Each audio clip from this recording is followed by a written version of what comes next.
Boa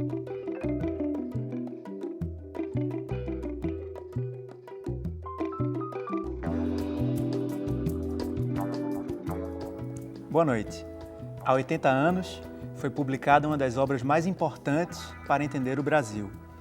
Um livro que inaugurou um jeito de escrever sobre a sociedade, muito mais literário do que acadêmico. Um estudo que utilizou fontes antes desprezadas, como receitas e correspondências.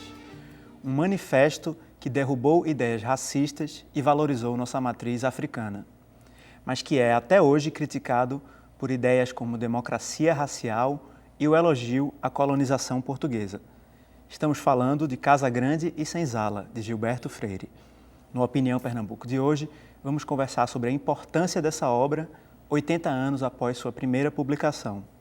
Participam do debate dois escritores, Fátima Quintas, presidente da Academia Pernambucana de Letras, a APL, e também Paulo Gustavo, que é editor da Maçangana. A Maçangana é a editora ligada à Fundação Joaquim Nabuco. O público pode participar, como sempre, pelo telefone 3423-6836, pelo e-mail opiniãotvu@gmail.com e pelas redes sociais Twitter e Facebook. Boa noite, obrigado pela presença de vocês aqui no Opinião Pernambuco. Eu queria começar falando um pouco sobre a contribuição de Casa Grande e Senzala para a visão do Brasil que a gente tem hoje. Qual é a influência dessa obra tão comentada 80 anos depois da sua primeira publicação para a visão que a gente tem do Brasil como a gente tem hoje? A gente podia começar com Fátima. Boa noite, é um prazer estar aqui. E veja, Casa Grande e Senzala, a época foi lançado em 1933, ele chocou por vários aspectos, né? A gente pode analisar a questão da forma, da própria linguagem, uma linguagem mais suave, uma linguagem literária, como você acabou de dizer, uma linguagem muito poética, lúdica, e a ciência, àquela altura, era feita com certo rigor, para não dizer com muito rigor. E Gilberto vai quebrar esses rigores, ele vai mostrar exatamente o outro lado, o lado muito mais interessante, fazer com que essa ciência chegue às pessoas e não fiquem revestidas de termos ou de jargões que muitas vezes complicam a leitura. Então, em primeiro lugar, eu acho que há inúmeros, não é, pioneirismo nessa obra. Ela chocou em 33 e ela continua sendo ainda polêmica, ela continua trazendo ainda inúmeras perspectivas a serem exploradas. Ela ainda não, de jeito nenhum, encerrou-se.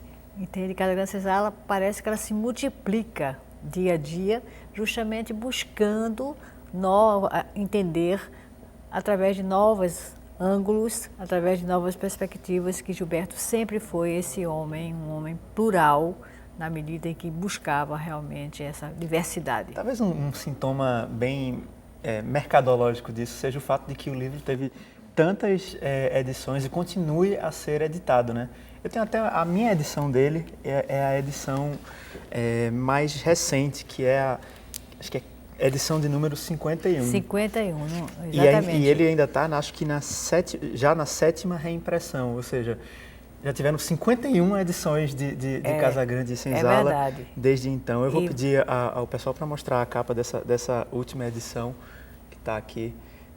É da editora Global, não é isso? Global Editora. E ela também tem os direitos das outras obras de Freire, não é isso? Tem o direito das outras obras de Freire e vai lançar agora, justamente em dezembro, uma edição de luxo. Comemorativa desse aos 80 anos. Provavelmente uma edição com pouca tiragem mas é uma edição de luxo. Queria falar um pouco sobre em que contexto ela foi lançada, né? Em que contexto Casa Grande e Senzala surgiu. A gente está em 1933, o Brasil vivia ainda o impacto da Revolução lá dos anos 30. Queria que Paulo falasse um pouco sobre isso, assim, em que momento ela foi lançada e por que isso foi importante para a repercussão que ela tem até hoje. Moni, acho que ela foi lançada num momento muito especial, quando a nação estava se repensando, né, após a Revolução de 30, e a nação começou a repensar suas práticas, sua política, sua cultura, não é?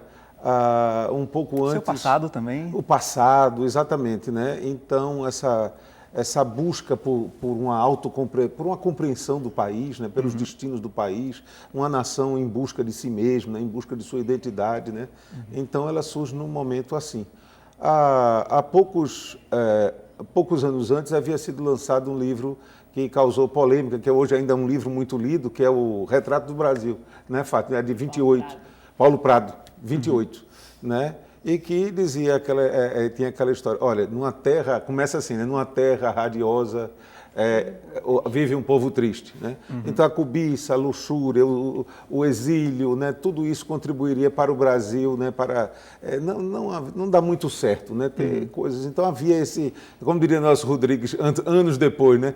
Era complexo de vira-lata, né? Como se o Brasil tivesse. E Gilberto Freire vem e nos tira, né, desse complexo de vira-lata, desse complexo de faz um inferioridade, elogio, né? E faz um elogio, né? E tem uma outra visão, uma visão otimista. Diz assim, não, por isso mesmo nós temos tudo para dar certo e ver os aspectos positivos, né? Inclusive porque a visão pessimista de Paulo Prado, eu acho até que assolou, de certa forma, estimulou Gilberto a tomar uma posição contrária, porque não era aquele país tão derrotado que Paulo Prado apresentava no Retrato do Brasil, mas era um país que tinha tudo para começar a se reerguer e repensar, inclusive, os processos todos de interpretação. Eu queria falar um pouco sobre a formação de Gilberto Freire. Embora ele tenha esse caráter de ser um livro, no caso de Casa Grande Senzala, de ser um livro que, embora tenha um rigor científico, é um livro com uma linguagem literária, que é feito mais para ser lido do que para ser estudado, eu diria. Mas ele é fruto de estudos e de uma formação muito presente, muito rigorosa na área das ciências sociais. Eu queria que Fátima falasse um pouco sobre a formação dele. Veja, Gilberto estudou no Colégio Americano Batista e depois seguiu para os Estados Unidos. Ele foi exatamente em 1918, ele seguiu com 18 anos, com 17, 18, ele segue para Baylor, no Texas, para estudar ciências sociais. Isso já torna uma coisa bem diferente de Gilberto, porque à altura, normalmente as pessoas faziam direito e então depois seguiam, o leque era grande, então podia seguir um outro caminho, mas era direito a base, não é? E Gilberto, não, eu não quero ciência social, eu quero estudar a sociedade, eu quero estudar realmente a complexidade humana. E ele vai, de Baylor, ele vai para Colômbia e faz o seu mestrado. Colômbia em Nova York, não é isso? Colômbia em Nova York e faz o seu mestrado. E aí ele já, na sua tese de mestrado, já é o embrião de Casa Grande Senzala. Quando ele vai falar na sociedade, né, a vida social no Brasil nos meados do século XIX. É exatamente o começo de Casa Grande Senzala, quando ele vai utilizar já o estudo de vida íntima e privada, o cotidiano, coisa que era absolutamente pioneira até então. Já começa aí. Então a formação dele foi uma formação, ele passou 5 anos, justamente de 1918 a 23, nos Estados Unidos, e depois ele segue para Oxford, para a Alemanha e retorna ao Brasil. Quando ele foi publicado, ele tinha esse intuito de ser um livro literário? Que editora publicou Casa Grande Senzala?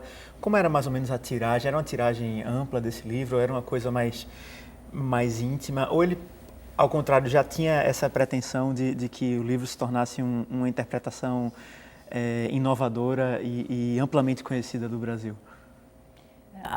Quem publicou foi, na verdade, o poeta Augusto Smith, né? Isso. Ele era editor e publica.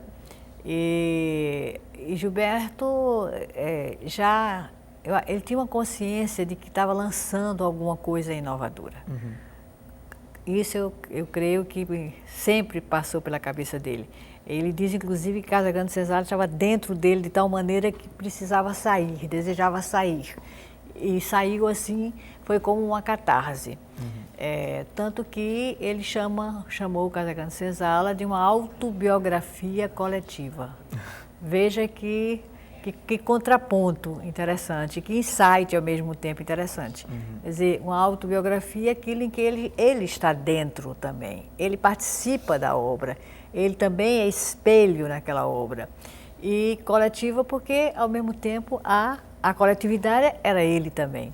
Né? Então, ele sabia que Casa Grande Senzala iria trazer um impacto, e trouxe. E continua trazendo. E continua trazendo. Ô Fátima, como é aquela frase, você naturalmente sabe de qual aquela frase que ele diz que não é só um esforço de pesquisa, Assim, como é aquela frase tão bacana? É muito mais uma aventura de sensibilidade. Isso. Muito mais do que um esforço de pesquisa, é uma aventura. Então, ele não vai negar, né, a participação da sua sensibilidade da sua intuição. Ele diz que é uma aventura de sensibilidade. Então, qual a importância, por exemplo, dessa coisa que a gente falou no começo, do uso de fontes que a ciência social, pelo menos praticada no Brasil, não dava muito valor? Cartas, receitas culinárias, diários, inventários, testamentos, uma documentação que hoje é muito utilizada na ciência, né? Mas que na época parecia um uso inovador e até inapropriado, eu acredito. Era considerado inoportuno, porque a ciência estava claudicando aí. E a ciência social precisava ter rigor para poder dizer, eu sou ciência. E Gilberto vai dizer nada disso. Realmente ele utiliza, inclusive, também da questão da iconografia, a imagem, os retratos. Isso ele faz com uma propriedade enorme, com uma análise através da imagem. Ele utilizou também anúncios de jornais, o que é muito interessante. Anúncio onde se dizia o escravo, a forma do escravo, a venda, o preço do escravo. Então, ele utilizou a anunciologia, não é, também. Então, realmente, na verdade, ele chega a dizer que utiliza todos os métodos, desde que esses métodos venham trazer para ele um melhor entendimento da realidade. A arquitetura também fala muito dos alpendres, da Casa Grande, de como até a igreja incorporou esse formato dentro da sua arquitetura. Paulo, é isso que ajuda a tornar um livro de ciência social, de antropologia, um livro legível como leitor? Isso é um atrativo dele também? É por aí. Muitos críticos observaram que ele pode ser lido, Casa Grande Senzala, como um romance, né? É uma narrativa, nessa narrativa autobiográfica que Fátima já se referiu. Autobiografia como um romance, coletiva. é agradável, né? Ele não está preocupado, ao mesmo tempo que ele é muito detalhista, ao mesmo tempo ele tem imagens, ele tem, às vezes dá a impressão, ele é fartamente documentado, né? Muito documentado, mas ao mesmo tempo com muita liberdade. Quer dizer, às vezes dá a impressão de que num ambiente universitário, por exemplo, mais rígido, mais sistemático, Casa Grande, um livro como Casa Grande não seria possível, não afloraria, né, não eclodiria, né, não seria escrito. Então ele se vale justamente dessa liberdade de escritor, né, para fazer o que Darcy Ribeiro chamou o maior dos livros brasileiros. No more, no less. O maior dos livros brasileiros. É verdade. É um livro que tem muitas referências à literatura nele. Ele mesmo, no prefácio, cita assim, que usou como documento muito da literatura brasileira. Foi muito referenciado por outros autores, né, pelos poetas modernistas, de modo geral. Vários fizeram referência à Casa Grande Senzala. E ele citava muitas influências também da literatura universal. Eu queria que você falasse um pouco sobre isso, da escrita de Proust, daquela ideia de uma coisa mais afetiva. Né? Fátima, no livro dela recém-lançado, né, pela Maçangana, ela cita uma frase de Gilberto que eu não conhecia, apesar de conhecer alguma coisa, mas não conhecia essa frase, está citado no livro de Fátima. Ele disse que Gilberto dizia assim: eu sou um parente irremediavelmente pobre de Proust. Imagine, irremediavelmente pobre, fica aí um exagero, né? Evidente, um exagero de modéstia, né? Mas não é, ele é um parente próximo de Proust, digamos assim, né? Porque ele faz o romance da formação brasileira. É um romance da formação brasileira, né? Essa autobiografia é um romance de formação, só que não de uma pessoa, mas de um todo coletivo, que é toda uma nação, né? Às vezes a impressão que dá é que a percepção do Brasil era muito fragmentária. E Casagrande Senzala consegue dar uma visão unificadora. É muito isso, né? Então... Que outros autores? A gente falou de Marcel Proust. É importante a gente contextualizar, né? Marcel Proust é um escritor francês lá do final do século XIX, do começo do século XX, com uma obra super influente para a literatura do mundo todo. Assim. Que outros autores, eu digo, tanto na ciência quanto na literatura, influenciaram Casagrande Senzala? Tem uma referência muito forte ao professor dele, que é o Franz Boas, não é isso? Ele fala em Franz Boas, fala muito dos professores da Universidade de Colômbia, Amy Lowell também, do imagismo. Agora, eu queria colocar, voltando um pouco a Proust, que Gilberto utilizou realmente o método da memória. E isso é muito interessante, porque ele foi buscar na sua própria memória a memória dos outros. E ele tinha um termo que eu acho, ele tem um conceito que eu acho muito interessante de nossos avós sociológicos. Ou seja, aquelas referências que nós temos dentro da cultura e que vão realmente dar um perfil ao próprio Brasil. Então, além da memória, ele chega a dizer, a ousar dizer, porque isso aí realmente é uma ousadia, que usou o método da saudade. A saudade como método. Então, era um metamétodo, né? A mistura de todos os métodos, contanto que a sociedade conseguisse entender o homem. Gilberto tem uma frase que eu acho excelente, porque diz muito do que ele pensava sobre o Brasil e sobre o estudo da sociedade, que é: o humano só pode ser compreendido através do humano, e assim mesmo deixando brechas para a dúvida e para o mistério. A gente tem que fazer o nosso primeiro intervalo. A gente chama o público a participar desse programa pelo telefone 3423-6836, pelo e-mail opiniãotvu@gmail.com e pelas redes sociais Twitter e Facebook. A gente volta em 2 minutos.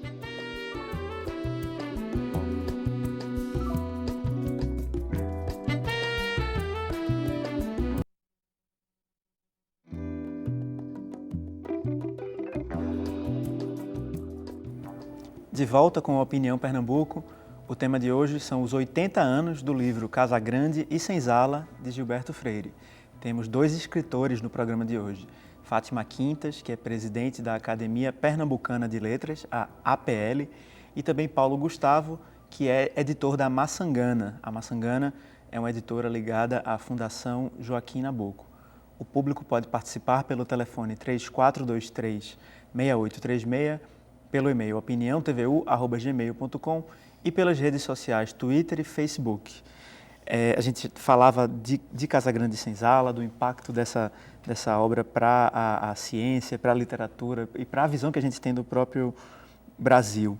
Queria falar um pouco sobre as polêmicas que envolvem Casagrande e Senzala, as críticas às quais o livro foi e, de certa forma, ainda é submetido. Até do próprio, a gente falou em Darcy Ribeiro, que dizia que era o principal livro, o maior livro brasileiro, né? Mas há toda uma geração de cientistas sociais e de intérpretes do Brasil também que criticam, por exemplo, essa ideia da democracia racial, de que o Brasil seria um país em que as raças conviveriam harmoniosamente e esse tipo de coisa. Esse tipo de crítica procede? Como é que os especialistas na obra de Freire encaram essa crítica? Veja, eu acho que a gente precisa compreender melhor essa própria crítica.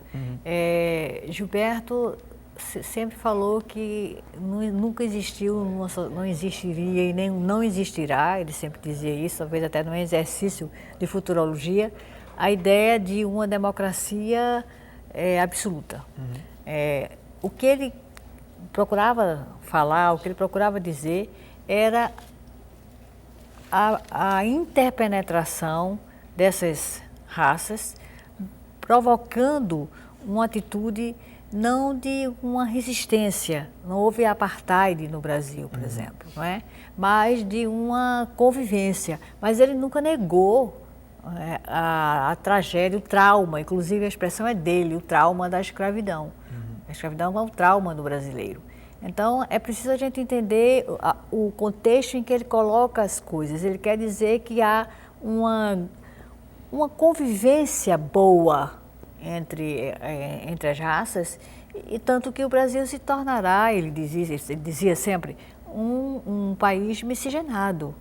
Um país que vai ser, na verdade, Casagrande Senzala, eu acho que faz apologia da miscigenação. Então, eu vejo muito mais pela questão da miscigenação, da tendência à miscigenação, de toda uma vocação para essa miscigenação gerada a partir de uma escravidão que ele condena. Ele chama, claro que tem que condenar, é uma tragédia realmente a escravidão. E ele diz que o passado do brasileiro é um passado traumático em relação a essa opressão. Ele sempre trabalhou com a ideia muito de...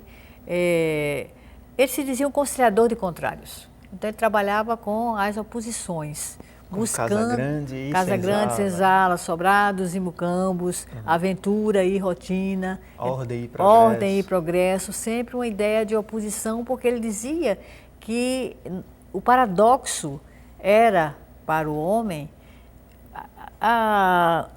o grande mistério do humano era o paradoxo. Ele chega a dizer isso mesmo, que é interessante, é instigante esse paradoxo, e é um grande mistério, porque e realmente todos nós somos paradoxais. Mas, ainda insistindo nessa questão da democracia racial, a impressão que eu tenho é de que muitas vezes essa ideia foi usada como uma forma de manter as coisas como estão, né? Assim, a gente não pode deixar de avaliar, de perceber que a nossa sociedade é uma sociedade em que o povo negro permanece oprimido, permanece na pobreza, com os piores índices educacionais e tudo mais. Essa ideia talvez tenha sido um pouco mal utilizada ou utilizada por setores que não queriam uma mudança substancial no Brasil. Eu queria ouvir um pouco a opinião de Paulo sobre isso. Não sei, é provável que sempre um livro, né, e essas ideias, elas são manipuladas, né? Então, há as interpretações, né? As interpretações negativas. Veja, eu tenho, sobre o Gilberto, eu tenho um ponto de vista que eu acho ele assim, ele é um otimista.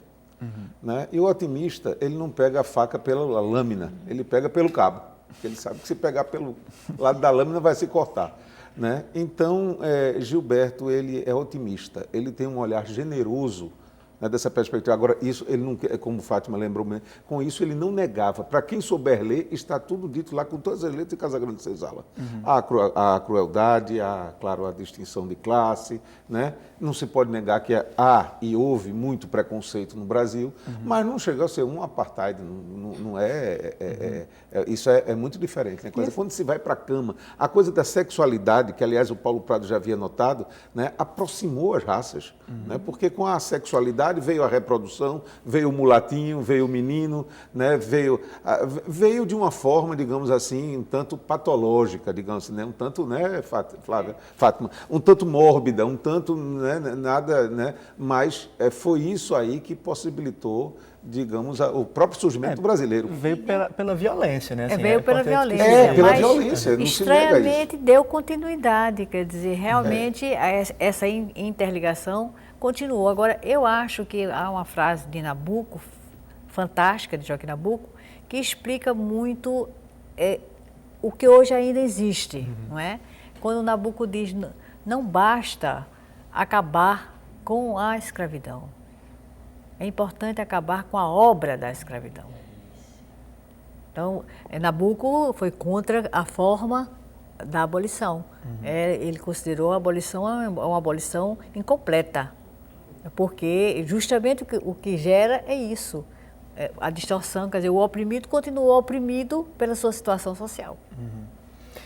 Eu só nessa linha da sexualidade. Né? Eu acho que a própria sexualidade, não se pode negar que houve, e se é de imaginar, e Gilberto era suficiente imaginativo para também ter pensado nisso, ter entrevisto isso, que a própria sexualidade foi uma violência. Né? Ela, de certo modo, apesar de haver essa aproximação, mas ela também foi causa, né, e consequência de abuso. Né, que hoje seria impensável, claro, na nossa sociedade atual. Gilberto diz que o cenário em que nasce a vida brasileira é um cenário de intoxicação sexual. Quer dizer, na verdade, isso já vai mostrar que, e não só Gilberto, isso aí a gente vai ver em Paulo Prado, em Sérgio Buarque, vai ver em todos os intérpretes, vão colocar essa questão da exacerbação, da luxúria. Não é? E que era muito do branco, né, Fátima? Era muito do branco. Não era do negro, como se pretendia ver a coisa do negão, né? Havia um negão. Nenhuma. Não, era do branco, era do branco. E do índio, de alguma forma. É isso, Gilberto diz claramente que era o branco. O branco é que foi realmente aquele que veio com a libido extremamente aguçada. E quais seriam as causas dessa? Seria, por exemplo, eu vi alguma coisa sobre a falta de mulheres portuguesas, né, que vieram com esse havia também esse intuito. E havia também, Gilberto diz, que a aproximação com a Índia, por exemplo, que foi uma aproximação imediata. Né? Gilberto chega a dizer que os padres da Companhia de Jesus não podiam nem descer do navio, porque andando na praia podiam atolar, ele usa esse termo, atolar, porque ele tem as expressões fortes, o pé em carne. Né? Então, e Gilberto vai falar também que o português era um colonizador que tinha uma plasticidade grande, porque vinha da influência moura. Os mouros estiveram em Portugal 5 séculos. E isso levou a lenda da Moura Encantada, e essa Índia teria sido essa Moura Encantada. Então, era um português com uma certa indefinição étnica entre a África e a Europa. E tudo isso contribuiu para que ele realmente se lançasse de uma maneira tão violenta para uma sexualidade. Isso é outra coisa também que é alvo de crítica, é esse elogio que ele faz da colonização portuguesa em detrimento de outros colonizadores. E aí ele fala muito disso, né, de que na Península Ibérica, que é onde Portugal está, já havia um certo contato com outros povos, com os mouros, com os africanos, e que isso teria propiciado uma colonização mais suave, uma colonização mais branda. Essas palavras são minhas e não dele, que fique claro. Assim. Isso também é um aspecto importante da obra dele, e como é que os especialistas na obra dele veem esse aspecto? Veja, realmente ele fala no português como um colonizador nessa indefinição étnica, que não agradou os portugueses. Na altura não agradou. Casagrande Senzala não agradou também aos portugueses, porque não gostaram dessa indefinição étnica, não é? Dessa plasticidade. Mas, ao mesmo tempo, ele vai mostrar que isso foi facilitador, não é? Agora, talvez a gente tenha que admitir que, como disse Paulo, Gilberto era um otimista e um tanto romântico. Ele, inclusive, até diz que é acusado de ser romântico e que ele não acha ruim, não. Ele acha que o romantismo é muito bom. E ele discorda até de qualquer qualquer crítica que seja feita ao romantismo. Ele diz, não, sou romântico realmente. Então, talvez tenha uma visão um tanto romântica, né, dessa realidade. A gente falou um pouquinho sobre o índio também, né? Casagrande Senzala tem essa coisa do elogio à matriz africana e tal, mas o índio parece ter um papel secundário na formação brasileira, nesse livro especificamente. Como é que o índio é tratado e qual foi a repercussão disso também na interpretação de Casagrande Senzala? Fátima, como antropóloga, não esquecer que Fátima é também antropóloga, mais habilitada, portanto. Veja bem, foi também um choque, Porque à época havia uma apologia ao índio. O índio, inclusive, seria aquele povo que não, aquela etnia, que não teria se submetido ao rame-rame do eito, ao rame-rame da cultura da cana-de-açúcar. E Gilberto vai dizer que não. Gilberto vai dizer que o índio não se submeteu, não. O índio era sedentário, ou, desculpe, nômade. E não tinha condições de maneira nenhuma de suportar a labuta do dia a dia. E ele vai fazer com um elogio, e aí sim ele diz, o grande valor da cultura indígena vem da Índia, fêmea.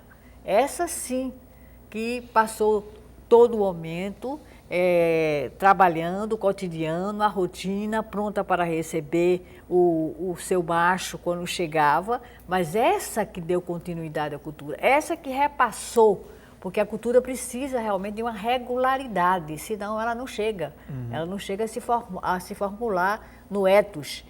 Ele faz um grande elogio, ele diz, a mulher índia foi extraordinária, deve-se a ela a nossa influência. Mas isso foi visto, não foi visto assim com muito bem, não. Porque naquele momento havia realmente uma tendência para exaltar o índio.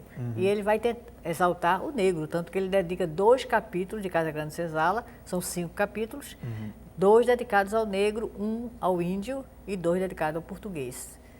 Queria trazer um pouco da participação do público já, começando pelo comentário de Luiz Maia, que é do bairro do Rosarinho. Ele diz, eu acredito que o provincianismo do brasileiro não consegue traduzir a verdadeira dimensão de Gilberto Freire.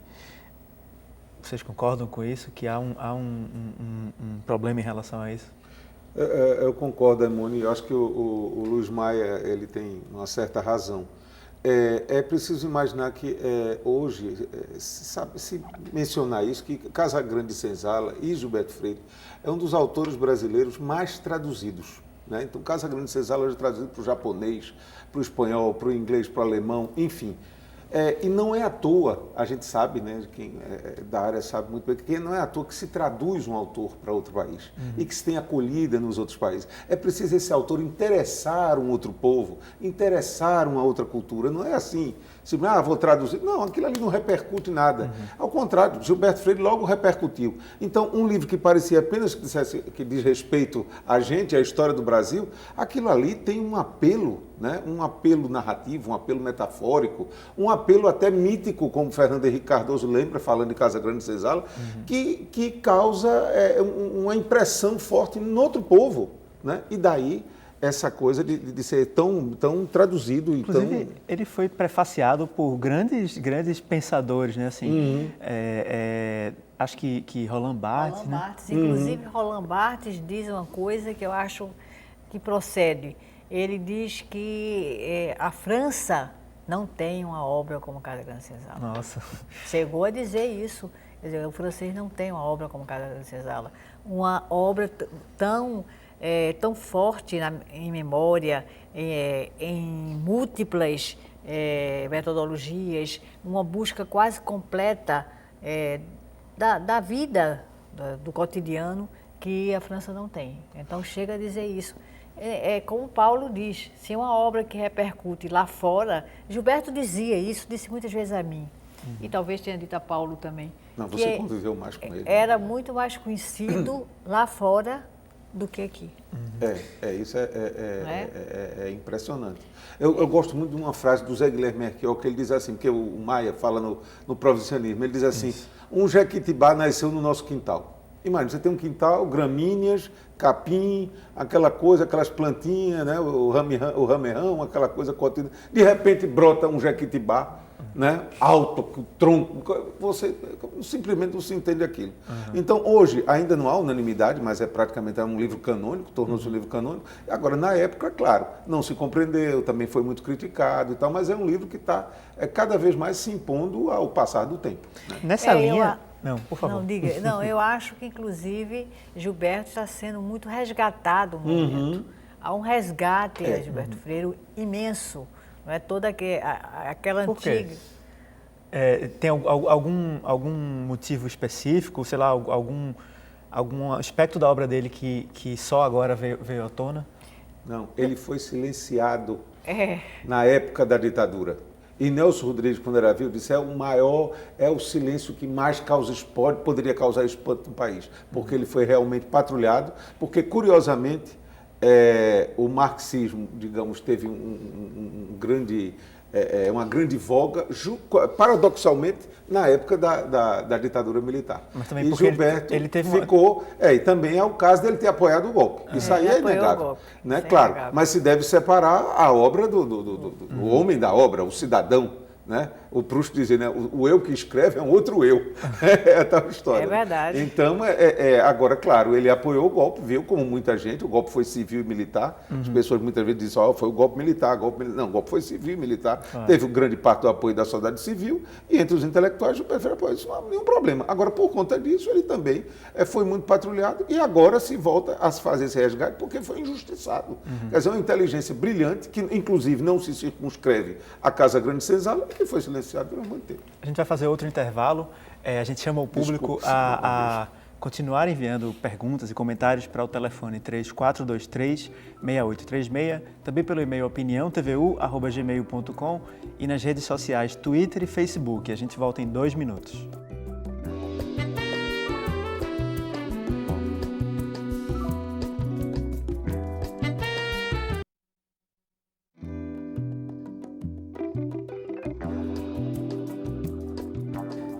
Opinião Pernambuco está de volta.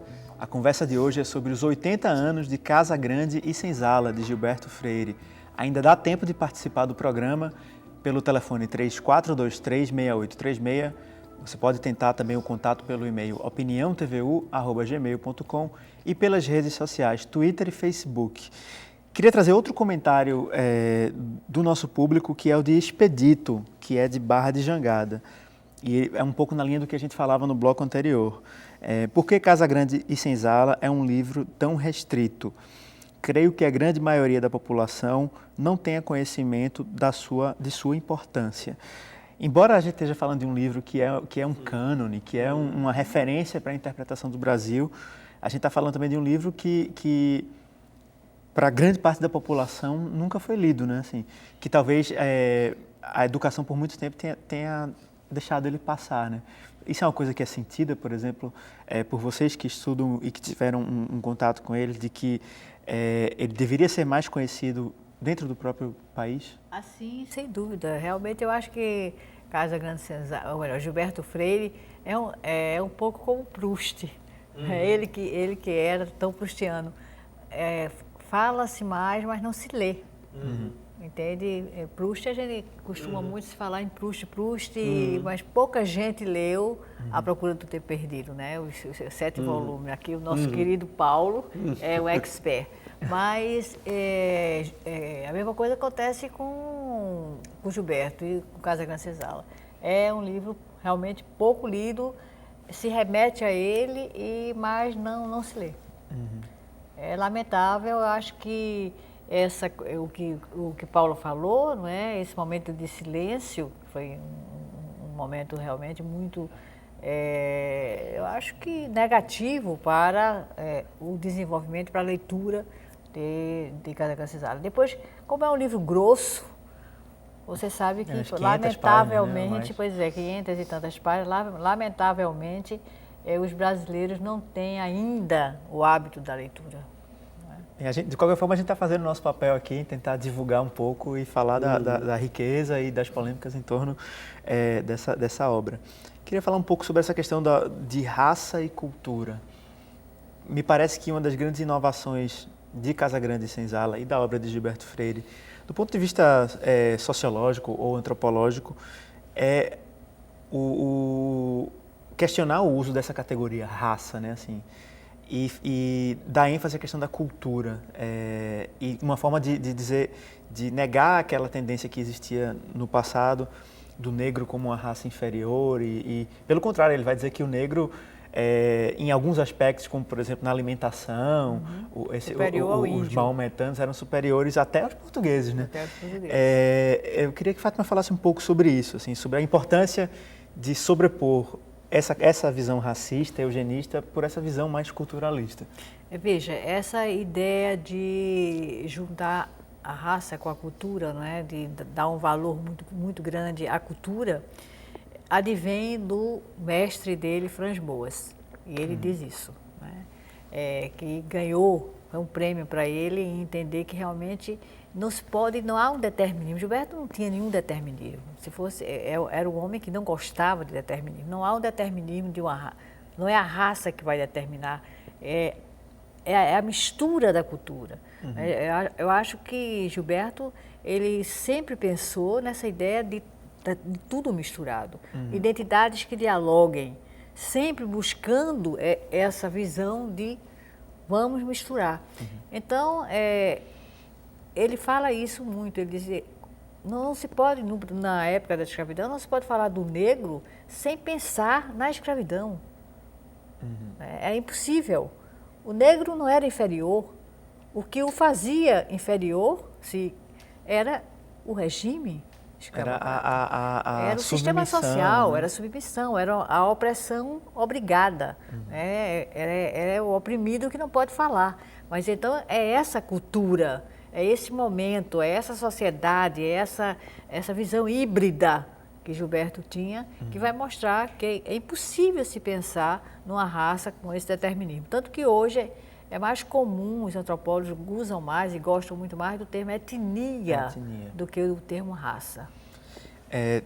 Ainda dentro dessa questão de raça e cultura, tem referências interessantes que ele faz muito a alimentação, né? Uhum. E aí ele cita aquele exemplo de que acho que ele estava nos Estados Unidos e vê um navio chegando, um navio de bandeira brasileira, e vê os brasileiros que descem desse navio e ele tem a impressão de que eles estão doentes, né? Assim. Exatamente. E aí ele vai falar muito dessa questão de como, na verdade, a má alimentação, uma alimentação inadequada, isso vai ter um efeito no aspecto das pessoas e no desenvolvimento delas também, né? Na estatura e tudo isso. Né? É verdade, isso foi nos Estados Unidos, ele assistiu e eram mestiços e andavam pela neve e mestiços raquíticos. Uhum. E ele então disse, meu Deus, será que a miscigenação fez isso? Aí depois ele veio entender, justamente quando Boas vai mostrar que não é a miscigenação, que não é realmente a questão da raça, mas sim ele estava vendo ali na sua frente, eram brasileiros doentes. Hélder da Boa Vista. Ele pergunta assim, a história do Brasil contada apenas pelo branco, sem a versão do negro e do índio, poderia ser comparada ao Holocausto se apenas os nazistas apresentassem sua visão? Eu não entendi exatamente o que é que ele quis perguntar, mas qual era a posição de Freire, se Hélder me permite tomar carona na pergunta dele, em relação a empoderar o negro ou o índio ou os menos favorecidos no Brasil a contarem sua própria história. Ele tinha essa perspectiva também?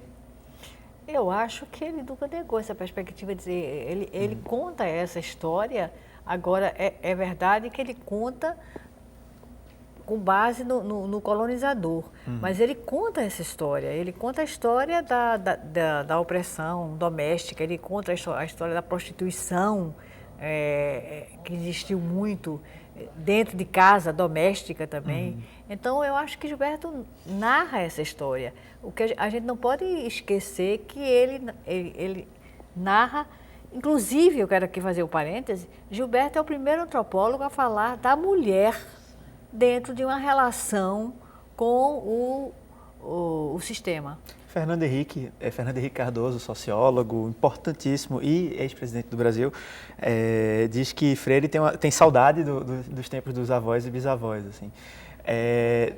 E talvez isso caiba um pouco na pergunta de Hélder, né? Assim, talvez essa saudade seja muito fruto dessa perspectiva de quem estava observando a sociedade da Casa Grande, né? de uma situação de privilégio. Queria ouvir um pouco a impressão de Paulo sobre isso. Veja, eu acho que certas coisas são inevitáveis, era a circunstância. Né? É claro de classe. O caso dele lembra um pouco o caso de Nabucco, né? Que também era, digamos, de alguma forma, tinha uma perspectiva aristocrática da Casa Grande. É inevitável. né? Então, agora, eram pessoas que tinham, tanto ele como o Nabucco, né, essa empatia, não é? Para se despojar e ver da perspectiva do outro, né? Então ele assume essa coisa. Darcy Ribeiro, no famoso prefácio à edição venezuelana, né, ele diz, Gilberto Freire é como Macunaíma. Que não foi incluída na minha edição, assim, eu fiquei um pouco triste que não tem o prefácio. Mas é um texto super interessante, é fácil de acessar. Era o prefácio que Gilberto mais gostava. E Darcy diz assim, o Fidalgote, é engraçado que Darcy usa as expressões assim, o Fidalgote, Gilberto Freire, ele tá gozando, ao mesmo tempo está reconhecendo, é um texto realmente extraordinário. E mostra mas é ele, como foi Nabucco, que teve essa capacidade, essa empatia. Então ele começa, como Macunaíma, ele é todos e ele é ninguém. Ele passa a ser o povo, ele está no lugar do povo. Né? Você imagine, Freire, no começo ainda muito jovem, chamar atenção para, por exemplo, o pirão, né? Já a gente estava falando em comida há pouco tempo, e ele escreve um artigo, o pirão, Glória do Brasil. Naquela época, mas como é que o camarada diz uma besteira dessa? Né? Imagina os provincianos que o Maia estava falando, né? Mas como é que o camarada diz uma besteira dessa? Como assim Glória do Brasil? Ou seja, tinha valores que não eram valorizados. Né? Então, exatamente, quando o Gilberto escreve açúcar, em 39, vai ser também outro escândalo. Um livro de receitas, o que é isso? Um antropólogo, um sociólogo escrevendo um livro de receitas, não era um livro de receitas, era também um livro de receitas e uma interpretação através do alimento, da gastronomia, aliás, que não é só o alimento, quer dizer, o alimento cozinhado, o alimento preparado, que é cultura, que é o que interessava a Gilberto. E essa questão da monocultura, né? Ele dá uma ênfase muito grande ao impacto dessa coisa da monocultura, do latifúndio. Importante dizer, monocultura, me corrijam se eu estiver errado, mas monocultura é quando se usa a terra basicamente para plantar uma única cultura, uma única coisa, que no caso, acho que o mais presente de Freire era a cana-de-açúcar, né? E ele fala dessa questão da monocultura como um fator fundamental para entender o Brasil. Sim. Qual era o impacto disso? Qual era e qual é, de certa forma, o impacto disso sobre o Brasil? Veja, porque a monocultura é uma visão um tanto absoluta, não é? de uma planta, no caso, a cana. E ele mostra que isso foi absolutamente prejudicial e que ela é responsável pela própria estrutura da sociedade. É ela que pede, é ela que demanda um sistema patriarcal, é ela que demanda a escravidão. Ela expulsou, inclusive, a policultura. A policultura ela não deixou que acontecesse. Inclusive, Gilberto diz que os portugueses, mesmo a mesa da Casa Grande, era uma mesa pobre, né? Pobre no sentido de nutrientes. Os portugueses eram mal alimentados. Eles chegam a dizer que eram guenzos de fome. Guenzo é um termo muito antigo, mas se usa ainda. Se usa ainda. Então ele diz, é engano, agora, tudo isso é decorrente de um excesso de açúcar. Por que Pernambuco é o estado cujo doce é o doce mais doce do Brasil? Por causa dessa presença do açúcar. Por causa da presença dessa imposição, né, quer dizer, do açúcar, essa monocultura, quer dizer, é açúcar, é açúcar, é açúcar, é só açúcar. Havia muito açúcar na Casa Grande, mas as outras coisas não havia. Ou seja, a não oportunidade de cultivar outros cultivares, outros vegetais, outras formas de alimentação, comprometiam a própria constituição física das pessoas. Né? Claro, porque era uma ditadura do açúcar. E o latifúndio também a era outra ditadura. Que é das imensas dimensões de terra. E da impossibilidade, por exemplo, dos escravos cultivarem, né? Também Exatamente, quer dizer, era uma ditadura, o açúcar foi ditador. E ele mostra que o açúcar matou o índio. E está aqui ainda, né? Na nossa zona da mata, ele permanece, exatamente. Né? Ele diz que o açúcar matou o índio, essa é a frase literal dele, o açúcar matou o índio, e que o açúcar traz a escravidão. Ele responsabiliza muito isso que você está falando, é interessante, que essa monocultura e esse latifúndio, não é? Que a monocultura gerou o latifúndio vai gerar um sistema absolutamente absolutista, autoritário, não é? O patriarcalismo, opressivo, não é? É uma coisa assim que vem de uma planta, vem de da cana. Não queria perder a oportunidade. É o amargo açúcar. a oportunidade de mostrar para o nosso público 2 livros de Fátima Quintas. Esse aqui é uma espécie de introdução ao Casagrande e Senzala, né? Isso é um guia. Eu vou mostrá-lo aqui. Também é da mesma editora que publicou o Casagrande e Senzala, não é isso? Da Global. Qual é a proposta desse livro, as melhores frases de Casagrande e Senzala? Olha, a proposta é exatamente introduzir o leitor em Casagrande e Senzala, estimular, na verdade, ele para ler Casagrande e Senzala. Um pouco na linha do que nosso Expedito de Barra de Jangada falou, né? De talvez torná-lo mais acessível, divulgar. Exatamente, torná-lo mais acessível. Atrair, né, como uma isca boa, né? As iscas. É uma espécie de um guia, não é? Porque eu procurei sistematizar as frases, não soltei as frases assim à toa. Eu dei uma sistematização e isso vai ajudar muito a leitura de Casagrande e Senzala. E esse outro aqui, que é o Joaquim Nabuco e Gilberto Freire, que é o mais recente, não é isso? É o mais recente. Lançado agora. Ontem. Do que é que ele trata? Ele trata exatamente desse encontro, não é, das semelhanças e dessemelhanças que existiam entre os dois. Gilberto teve uma admiração fortíssima por Joaquim Nabuco, tão grande que criou a Fundação Joaquim Nabuco. Foi Gilberto que criou a Fundação Joaquim Nabuco em 1949, quando Nabuco completava 100 anos.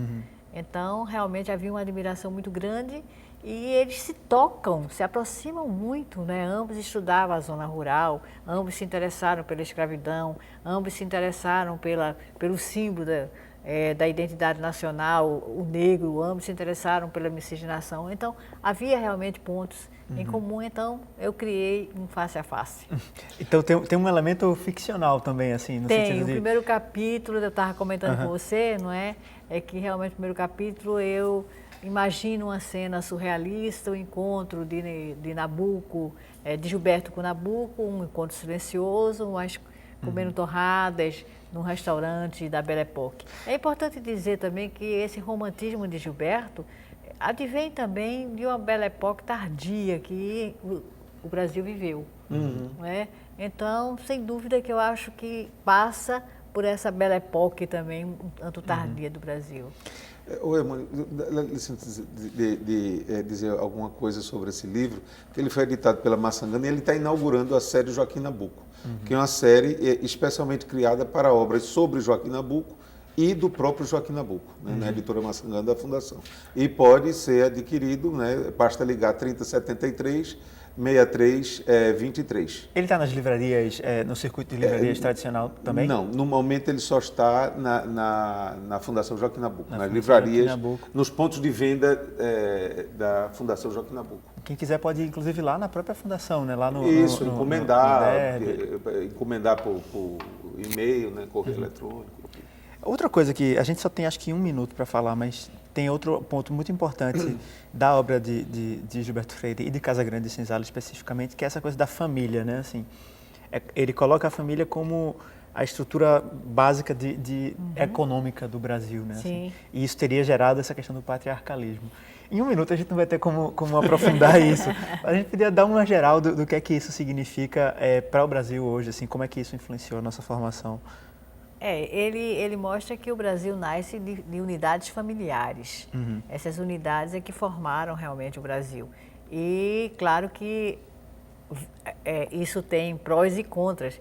E ele vai mostrar, não dá tempo para a gente fazer essa análise, mas mostrar que a base brasileira não está no Estado, mas está na unidade familiar.